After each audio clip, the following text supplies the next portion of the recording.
untuk fungsi variabel kompleks. Jadi, misalkan S adalah satu himpunan bilangan kompleks, ya. Satu simbol Z yang bisa bernilai suatu bilangan dalam himpunan tadi, S tadi disebut sebagai variabel kompleks. Jika setiap bilangan pada variabel Z berkorespondensi dengan satu atau lebih dengan satu bilangan variabel kompleks W, kita katakan W adalah fungsi dari Z. Kita tuliskan W sama dengan Fz, ya, F dalam kurung Z. Jadi fungsi itu, ya, itu adalah satu persamaan matematis yang menunjukkan relasi atau hubungan antara dua himpunan. Di sini himpunan satu namanya himpunan variabel Z, dia itu merupakan variabel kompleks, dan himpunan yang kedua, himpunan variabel W, variabel W juga merupakan variabel kompleks. Nah, untuk Z itu disebut sebagai variabel bebas atau himpunan di mana Z itu berada, itu disebut sebagai himpunan daerah asal, sedangkan W disebut dengan variabel tidak bebas karena nilainya merupakan nilai fungsi yang berapa nilainya tergantung dari bentuk persamaan fungsinya dan berapakah nilai variabel bebas Z-nya, gitu ya. Nah, W ini variabel tidak bebas. Nah, fungsi bernilai tunggal apabila tiap Z hanya punya satu pasangan nilai W. Ya, jadi kalau misalkan saya gambarkan dalam grafis dua himpunan tadi ya, ini himpunan Z, ini himpunan W. Ini anggota-anggotanya, ya. Kemudian ini anggotanya pasangannya di sini, ini sama, ini di sini, ini di sini. Ini fungsi bernilai tunggal. Iya. Kenapa? Karena setiap variabel Z itu punya satu pasangan saja di variabel W. Kalau variabel W tidak masalah, dia punya variabel pasangan Z-nya itu lebih dari satu. Tetapi yang Z itu hanya boleh punya satu pasangan di W. Ini yang disebut dengan fungsi bernilai tunggal. Nah, nanti dalam bahasan kita hanya akan membahas fungsi bernilai tunggal. Fungsi bernilai tunggal jika hanya satu W yang sesuai dengan setiap nilai Z. Contohnya, W sama dengan Fz sama dengan Z kuadrat. Ya, maka Z akan hanya punya satu pasangan W. Kemudian kalau fungsi bernilai ganda, jika lebih dari satu W yang bersesuaian dengan setiap nilai Z. Misalkan W kuadrat sama dengan Z. Nah, ini nanti W-nya akan punya dua pasangan di Z. Nah, oke, dalam kuliah kita hanya membahas mengenai fungsi bernilai tunggal. Nah, mari kita lihat fungsi variabel kompleks bedanya dengan fungsi variabel real. Bedanya di mana? Nah, bedanya adalah kalau dalam fungsi variabel real kita kenal misalkan Y sama dengan Fx. Nah, kemudian ketika kita menunjukkan secara grafis X dan Y-nya kita cukup menggunakan satu bidang ya, jadi satu koordinat namanya koordinat kartesian. Jadi dengan satu bidang kompleks saja kita bisa menunjukkan X-nya di mana, Y-nya di mana. Gitu ya, posisi variabel bebas di mana, variabel tidak bebas di mana. Nah, ini berbeda dengan fungsi variabel kompleks. Karena apa? Karena untuk variabel bebasnya, itu kita butuh satu bidang kompleks. Kemudian untuk variabel tidak bebasnya atau nilai fungsinya, kita juga butuh kita butuh satu bidang kompleks yang lain. Nah, sehingga dua variabel tadi kita tidak bisa tunjukkan dalam satu bidang saja. Itu bedanya. Ya, oke. Beda yang lain apa? W juga merupakan variabel kompleks yang tentu saja akan terdiri dari bagian real dan bagian imajiner. Kalau di variabel kompleks Z, bagian realnya kita simbolkan dengan X, bagian imajinnya kita simbolkan dengan Y. Pada variabel W, untuk bagian realnya kita simbolkan dengan U, dan bagian imajinernya kita simbolkan dengan V. Ya, sehingga Z sama dengan X plus YJ, sedangkan W sama dengan U plus VJ. W yang variabel tidak bebas ini, yang terdiri dari U dan VJ tadi kan tidak bebas, berarti nilainya tergantung dari persamaan fungsi dan dari nilai Z. Nah, bagian realnya U itu dia tergantung ya, atau nilainya dipengaruhi oleh variabel X maupun Y. Demikian juga bagian imajinernya itu juga dipengaruhi oleh X maupun Y. Ya, oke.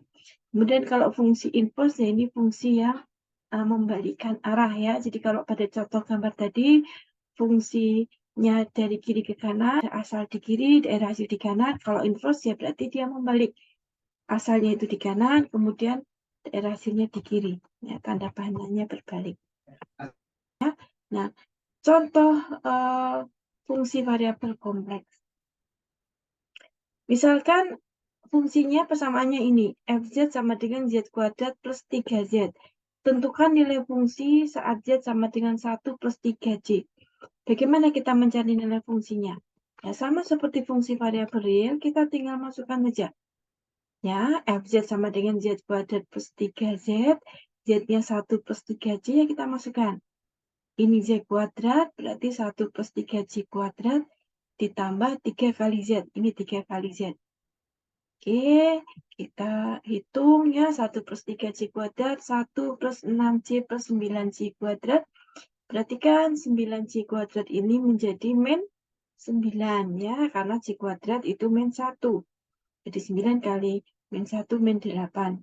Min 9 ya. Min 9 nanti 1 ditambah min 9 karena sama-sama tidak ada j-nya. 1 ditambah min 9 jadi min 8. Yang 6j ini tetap. Kemudian yang ini 3 dikalikan 1 plus 3j menjadi 3 plus 9j. Oke, kita tambahkan dua bilangan kompleks ini. Ya, jadi kalau menambahkan bilangan kompleks, real ditambah real dan imajiner ditambah dengan imajiner.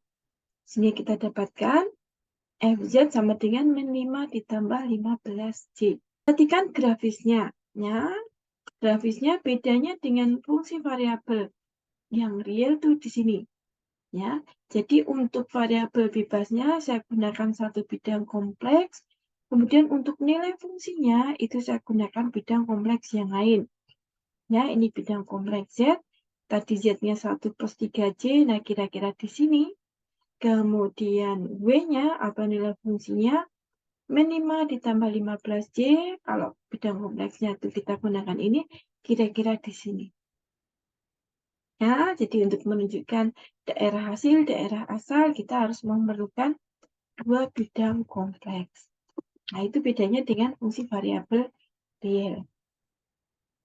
Nah, dalam menentukan nilai fungsi tadi, bisa juga tidak langsung kita masukkan nilai Z-nya ke dalam persamaan fungsi, tetapi kita terlebih dahulu nyatakan persamaan fungsi tadi di dalam U dan V. Di mana U-nya itu akan tergantung dari XY, demikian juga V akan tergantung atau merupakan fungsi dari XY. Ya, kita masukkan di sini berarti. Ya, kita masukkan Z-nya sama dengan X plus YJ, jadi Z-nya masih variabel, yang terdiri variabel X dan Y, kita masukkan di persamaan fungsi, kita dapatkan ini untuk Z kuadrat, ini untuk Z ya.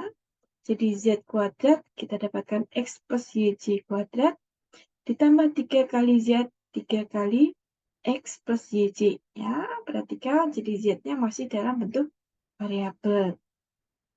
Kita hitung, kita dapatkan hasilnya, kemudian kita kumpulkan.